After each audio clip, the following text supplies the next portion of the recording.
আপনারা দেখেছেন গতকালকে ঢাকা বিশ্ববিদ্যালয় ডাকসু নির্বাচনে বাংলাদেশের ইসলামী ছাত্র শিবির, এরা মূলত জয় পরাজয় নিয়ে রাজনীতি করে না।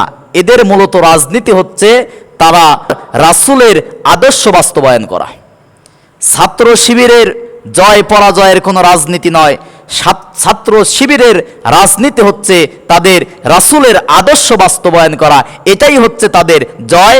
অনেকেই বিদ্রূপ মন্তব্য করতেছে, বিভিন্ন ধরনের কটু কথা বলতেছে। একটা কথা মনে রাখবেন, ছাত্র শিবির কোনোদিন আদর্শ বিক্রি করে জয় অর্জন করবে না। তারা আদর্শ বিক্রি করে কখনো জয় অর্জন করবে না। এ জাতি যদি তাদের আমানতটা তাদের হাতে তুলে দেয়, এই আমানত তারা আল্লাহর পক্ষ থেকে নিয়ামত মনে করে কাজ করবে।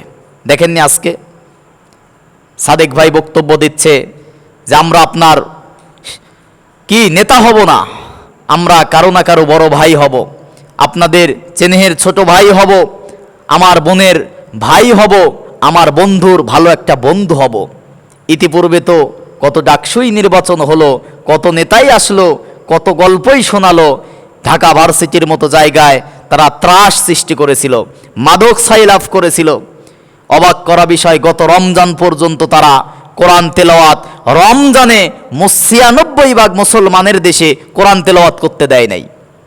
অথচ আল্লাহ পাক এই যে অত ইজ্জু মান তাশা ওয়া তুযিল্লু মান তাশা সম্মান দিয়েছে, রাজত্ব দিয়েছে, তারা কি করতেছে?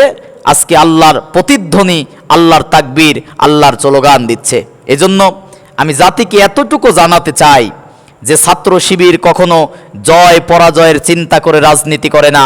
ছাত্র শিবির রাসূল সাল্লাল্লাহু আলাইহি ওয়াসাল্লামের আদর্শ বাস্তবায়নের করার রাজনীতি করে। যদি দেশের মানুষ, যদি ছাত্র জনতা চায় যে এরা দেশের সেবক হবে, এরা দেশের সেবা করবে, তবেই তারা রাজনীতি করবে। এই আমানতগুলো নিয়েই তারা এদেশের সেবা করবে তারা।